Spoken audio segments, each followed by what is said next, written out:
පෙරික් calculate සංකීර්ණයේ කූට්‍රේත වීම මේ සඳහා අපි හදා ගන්න ඕන පෙරික් අයන ද්‍රාවණයක්. මේ පෙරික් අයන ද්‍රාවණයේ සාන්ද්‍රණය 0.01 මවුල ඝන සෙන්ටිමීටරයට වෙන්න ඕන.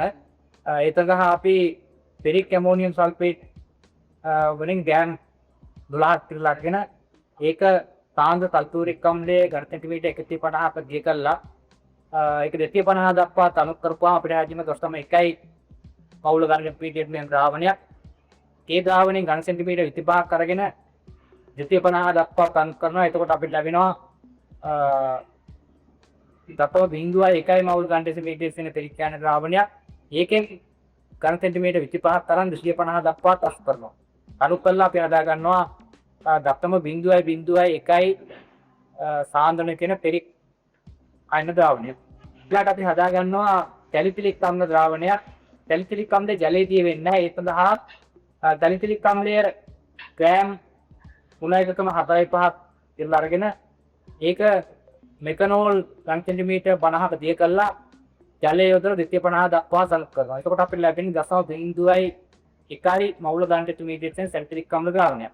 ඒ ද්‍රාවණයෙන් ඝන සෙන්ටිමීටර 25ක් කරන් 250 දක්වා තනු කරනවා. එතකොට අපිට ලැබෙනවා 0.1 මවුල ඝන සෙන්ටිමීටර කියන සැලිසිලික් අම්ල ද්‍රාවණයක්. ඊට පස්සේ ඒකෙන් නැවත ඝන සෙන්ටිමීටර 25ක් අරගෙන 250 දක්වා තනු කරනවා. එතකොට අපිට ලැබෙන 0.01 මවුල ඝන සෙන්ටිමීටර කියන සැලිසිලික් අම්ල ද්‍රාවණයක්. මෙහෙම අපි පෙරික් අයන ද්‍රාවණයක් සහ සැලිසිලික් අම්ල ද්‍රාවණයක් පිළියෙල කරගෙන ඒ 0.01 මවුල ඝන සෙන්ටිමීටර තියෙන පෙරික් අයන ද්‍රාවණයෙන් ඝන සෙන්ටිමීටර 1ක් පරීක්ෂණ නලයකට ඝන සෙන්ටිමීටර 2ක් කවක් පරීක්ෂණ නලයකට 3ක් 4ක් 5ක් 6ක් 7ක් 8ක් 9ක් යන පිළිවෙලට ඝන සෙන්ටිමීටර අපි එකතු කරනවා පෙරික් අයන ද්‍රාවණය.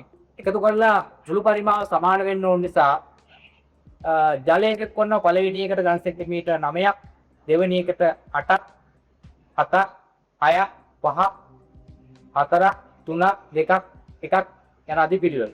එකතු කරපුවාම මේකේ පෙරික් අයන සාන්ද්‍රණය වෙනස් වෙනවා. ඊට පස්සේ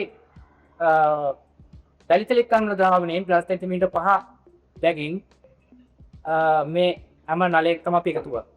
එකතු කරනකොට අපිට පේනවා පෙරික් සැලිසිලේට් සංකීර්ණය හැදෙනවා. ඒකේ සංකීර්ණයේ වර්ණය දම් පාටයි. ඒ දම් පාට වර්ණය තවත් ක්‍රමයෙන් 5 දක්වා වැඩි වෙලා ගිහිල්ලා ඊට පස්සේ පයින් පතුව තීර්ථාවේ දම් පාට සමාන වෙන්න යනවා.